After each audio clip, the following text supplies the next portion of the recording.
फुलन्देकी आमाले छाडेपछि मुन्द्रेको comedy club बन्द।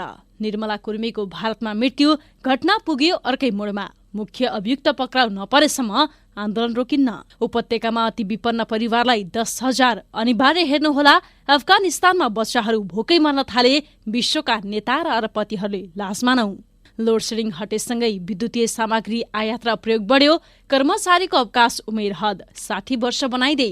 प्राधिकरण भारतमा बिजुली बेचिरहेको छ। उद्योगी भन्छन् बिजुली नपाएर हामी डिजेलले चलाउँदैछौँ उद्योग। शिक्षाका लागि छुट्टै अस्पताल बनाउँदै सरकार। कृष्णनगरको झाडापखला नियन्त्रणमा नआएपछि खोपको तयारी। प्रधान न्यायाधीश जबराको पक्षमा प्रदर्शन गर्न खोज्नेहरू पक्राउ। डिम्याट खाता संख्या 46 लाख नाग्यो। जुत्ता चप्पलको व्यापार मेला शुक्रबारदेखि 30वटा कम्पनीका 60 स्टल राखिने। लिपुलेक र लिम्पियाधुरामा जनगणनाका लागि पठाइएनन् गणक। कोरियन भाषा परीक्षा फेरि सञ्चालन हुने। आलो पालो संयोजक हुने गरी सत्तारूढ गठबन्धनले बनायो समन्वय समिति। मिलेर चुनाव लड्ने। बालबालिकाका लागि 1 करोड खोप खरिद गरिने। मेसीलाई अर्जेन्टिनाले फिर्ता बोलायो। पीएसजी असन्तुष्ट। फेसबुकले नाम चोरेको भन्दै प्रविधि कम्पनी मेटा अदालत जाने। दर्शकबिन नमस्कार। बिहानीको इन्फो खबरमा यहाँलाई स्वागत छ। म गंगा विश्वकर्मा। सदा जस्तै आज पनि देश विदेशका ताजा महत्वपूर्ण समाचारका साथमा हामी उपस्थित भइसकेका छौं। यो समाचारलाई अन्तिमसम्म हेरी आफ्ना मनमा लागेका कुराहरू निर्धक्कसँग कमेन्ट बक्समा लेखेर छाड्नुहोला। साथसाथै तपाईहरू कुन ठाउँबाट कुन देशबाट कृपया हाम्रो भिडियोलाई हेर्दै हुनुहुन्छ त्यो पनि कमेन्ट गर्नुहोला। र हाम्रो च्यानल इन्फो खबरलाई सब्स्क्राइब गर्नुभएको छैन भने सत्य तथ्य पूरा जानकारीका लागि तुरुन्तै सब्स्क्राइब गरी बेल आइकनलाई पनि क्लिक गरिदिनुहोला। अब लागौं समाचारतर्फ। सुरुवातमा प्रसंग प्रहरी 20 लफडाको। प्रधान न्यायाधीश सोलेन्द्र शमशेर जबराको पक्षमा प्रदर्शन गर्नेहरूलाई प्रहरीले नियन्त्रणमा लिएको छ। न्यायपालिका बचाउन भन्दै नाराबाजी गर्दै नेपाल बार परिसरमा प्रवेश गर्न खोजेका केही व्यक्तिहरूलाई प्रहरीले नियन्त्रणमा लिएको हो। तारा बराल लगायत व्यक्तिहरू न्यायालय बचाउ भन्दै नेपाल बार प्रवेश गर्न खोजेका थिए। उनीहरूले प्रधान न्यायाधीशको पक्षमा नारा लगाएका थिए। वकिल नभएकाले बार प्रवेश गर्न लागेका प्रदर्शनकारीहरूलाई प्रहरीले रोकेको थियो। अटेर गरेपछि उनीहरूलाई त्यहाँबाट नियन्त्रणमा लिएर बाहिर निकालेको छ। दर्शकबिन अब अर्को प्रसंग। कपिल वस्तुमा झाडापखला। कोरोना भाइरस न्यून हुँदै आएको बेला कपिल वस्तुमा भने झाडापखला देखा पर्यो। गत असोज 18 गतेबाट शुरू भएको झाडापखला अझै पूर्ण रूपमा नियन्त्रणमा भने आउन सकिरहेको छैन।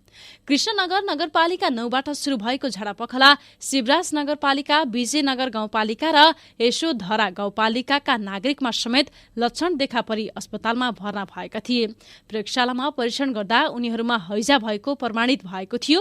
अहिले पनि दैनिक 10 जना भन्दा बढी उपचाररत रहेको शिवराज अस्पताल बहादुरगंजका स्वास्थ्यकर्मीको भनाइरहेको छ। अहिलेसम्म जिल्लामा 6 जनाको झाडापखलाकै कारण मृत्यु समेत भइसकेको छ। दर्शकबिन अब अर्को प्रसंग मुन्द्रेको कमेडीको। नेपाल टेलिभिजनबाट प्रसारण भइरहेको हास्य कार्यक्रम मुन्द्रेको कमेडी क्लब बन्द भएको छ। हास्य कलाकार जितु नेपालले सञ्चालन गरिरहेको मुन्द्रेको कमेडी क्लब सोमबारको श्रृंखला प्रसारणपछि बन्द गरिएको हो। हिजो 132औं भाग प्रसारण गरेर कार्यक्रम बन्द गरिएको हो।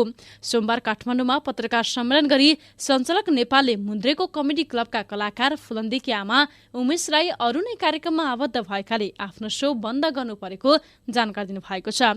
जुन एजेन्सीले मुन्द्रेको कमेडी क्लब निर्माण गरिरहेको थियो त्यही एजेन्सीले उमेशलाई अनुबन्ध गराएर अर्को कार्यक्रम गर्ने भएपछि मैले कार्यक्रम बन्द गर्ने निर्णय गरे। उनले भने मुन्द्रेको कमेडी क्लब कि एडभर्टाइजिङले निर्माण गरिरहेको थियो। दर्शकबिन अब अर्को प्रसंग कुर्मी काण्डको। नेपालगञ्जबाट बेपत्ता भएकी भनिएकी निर्मला कुर्मीको भारतमा मृत्यु भएको पाइएको प्रहरीले बताएको छ।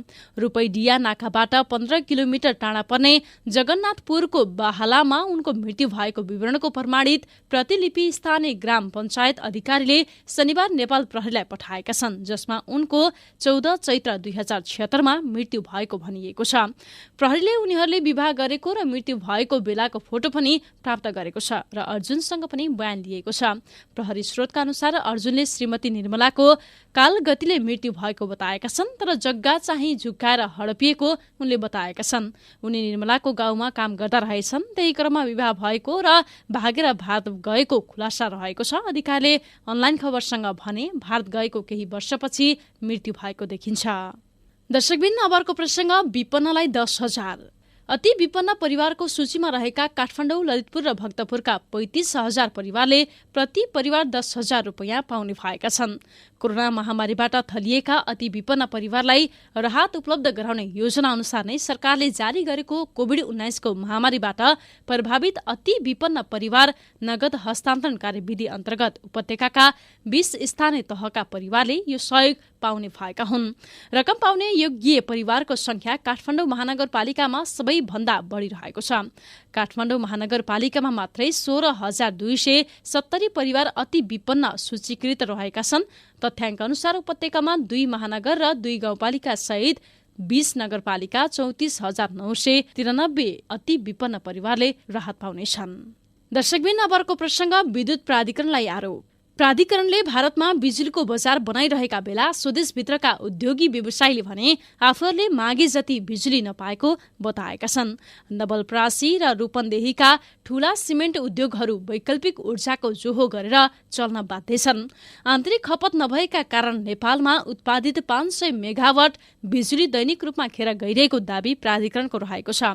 यता अधिकांश ठूला सिमेन्ट उद्योगहरूले भने पर्याप्त बिजुली नपाउँदा डिजेल र फर्नेस आयलबाट काम चलाइरहेको बताउँछन्। नेपालकै सबैभन्दा ठूलो सिमेन्ट उद्योग होङसी सिमेन्ट उद्योगले अहिलेसम्म बिजुली नै प्रयोग गर्न नपाएको बतायो।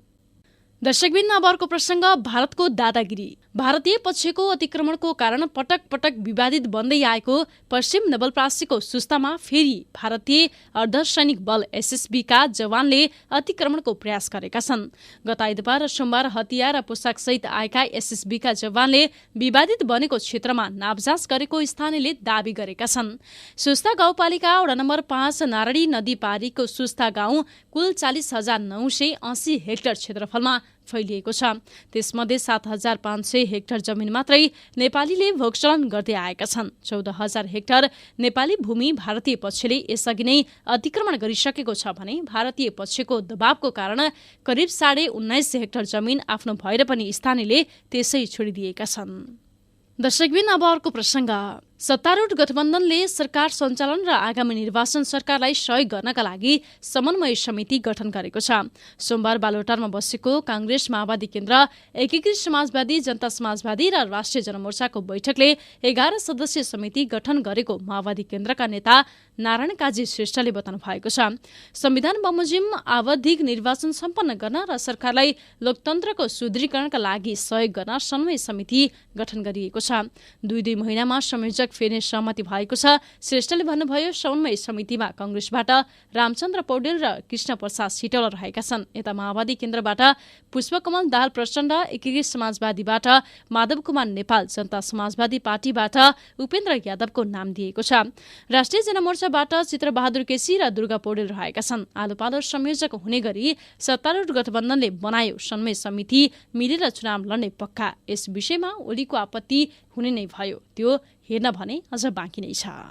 दर्शकबिन अब अर्को प्रसंग भोकमरीको। संयुक्त राष्ट्र संघले अफगानिस्तानमा भोकमरीको समस्या ठूलो मानवीय संकटका रूपमा देखा परिरहेको भन्दै चेतावनी जारी गरेको छ। लाखौं मानिसहरू भोकमरीको शिकार भइरहेकाले विश्वका लागि भयानक मानवीय संकट उत्पन्न हुन सक्ने चेतावनी राष्ट्रसंघले दिएको हो। विश्व समुदायले यो संकट निवारणका लागि हर सम्भव प्रयास गर्नुपर्ने पनि राष्ट्रसंघले बताएको छ। विश्व खाद्य कार्यक्रमका प्रमुख डेभिड बिजलीले बीबीसीसँग कुराकानी गर्दै अफगानिस्तानको अहिलेको अवस्था र आगामी दिनका खतराबारे बताएका छन्। दर्शकबिन अब अर्को प्रसंग मेला लाग्ने। फुटवेयर म्यानुफ्याक्चरर्स एसोसिएसन अफ नेपालले यही कार्तिक 26 गतेदेखि मंसिर 13 गतेसम्म प्रदर्शनी मार्ग स्थित भिरकुटी मण्डपमा व्यापार मेला आयोजना गर्ने भएको छ। स्वदेशी उत्पादनलाई प्रवर्धन, विकास तथा विस्तार गर्ने उद्देश्यले मेला गर्न लागि हो। हिजो आयोजित पत्रकार सम्मेलनमा मेलाका संयोजक होमनाथ उपाध्यायले विभिन्न 30 वटा जुत्ता चप्पल कम्पनीका 60 वटा भन्दा बढी बिक्री कक्ष राखिने जानकारी दिनुभयो। मेला अवधिमा उपभोक्ताहरूलाई केही छुट तथा सहुलियत उपलब्ध गराइने बताइएको छ। करिब 10 लाख दर्शकले अवलोकन गर्ने तथा 1,50,000 जोड जुत्ता चप्पलको कारोबार हुने अपेक्षा गरिएको छ। दर्शकबिन अब अर्को प्रसंग अवकाशको।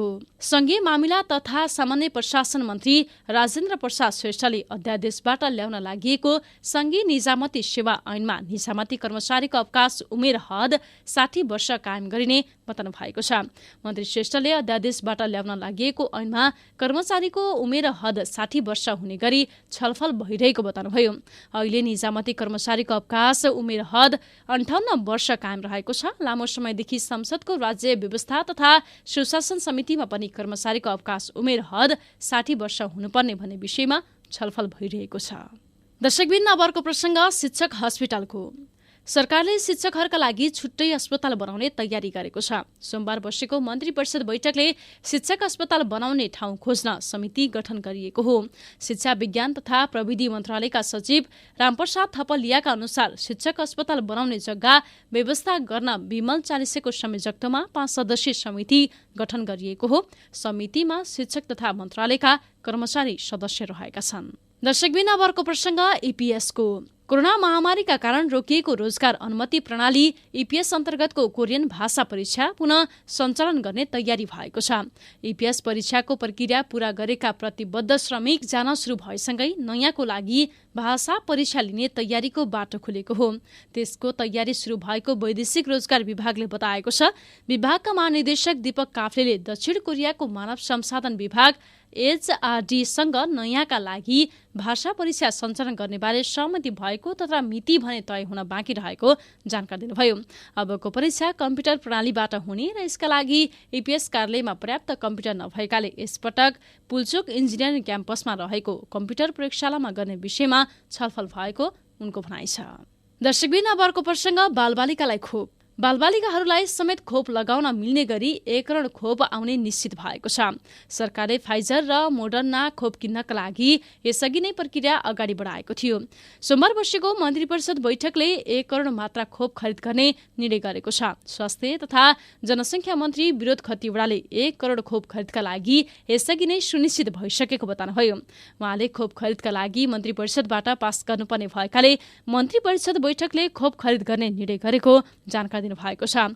स्वास्थ्य मन्त्री खतिवड़ाले 60 लाख फाइजर खोप र 40 लाख मोडर्ना खोप खरिदका लागि मन्त्री परिषदले निर्णय गरेको बताउनुभयो। सरकारले खोप खरिदका लागि रकम समेत भुक्तानी गरिसकेको छ। मोडर्ना र फाइजर खोप 12 वर्षदेखि माथिकालाई लगाउन सकिन्छ। कोभिड विरुद्धको खोप फाइजर तथा मोडर्ना खोप भण्डारण गर्न मिल्ने फ्रिज यसअघि नै नेपाल आइसकेको छ। दर्शकबिन अब अर्को प्रसंग लिपुलेख हो। देशैभर जनगणनाको माहौल बन्दै गर्दा नेपाली भूमि लिपुलेख र लिम्पिया धुरामा भने तत्कालका लागि गणना नहुने भएको छ। राष्ट्रिय तथ्याङ्क विभागले लिपुलेख र लिम्पिया धुरामा गणकहरू पुग्ने वातावरण नरहेको भन्दै त्यहाँ तत्काल जनगणना नगर्ने भएको हो। तथ्याङ्क विभागका निर्देशक ढुण्डीराज लामिछानेका अनुसार राष्ट्रिय जनगणना निर्देशन समितिले लिपुलेख र लिम्पिया धुरामा जनगणनाका लागि परराष्ट्र मन्त्रालयलाई कूटनीतिक पहल गरिदिन अनुरोध गरेको छ। परराष्ट्र मन्त्रालयबाट जवाफ आएपछि मात्र सो भूमिमा कसरी गणना गर्ने भन्ने बारे निक्रेल हुने उहाँले बताउनुभयो। कुनै बखत पनि सो भूमिमा जनगणना गर्न हामी तयार छौं। तत्कालै भने गणकहरू पठाएको स्थिति छैन। अवस्था दर्शकबिन बिहानीको इन्फो खबर अहिलेका लागि यति नै। यदि हाम्रो च्यानललाई सब्स्क्राइब गर्नुभएको छैन भने सत्य तथ्य पूरा जानकारीका लागि सब्स्क्राइब गरी बेल आइकनलाई पनि क्लिक गरिदिनुहोला र हाम्रो यो समाचारलाई लाइक कमेन्ट सेयर गर्न नबिर्सिनुहोला। अहिलेका लागि भने म गंगा विश्वकर्मासँगै सम्पूर्ण इन्फो खबर युनिटले बिदा चाहन्छौ। नमस्कार। तपाई इन्फो खबर हेर्दै गर्नुहोला। हामी निरन्तर अपडेटमा छौं।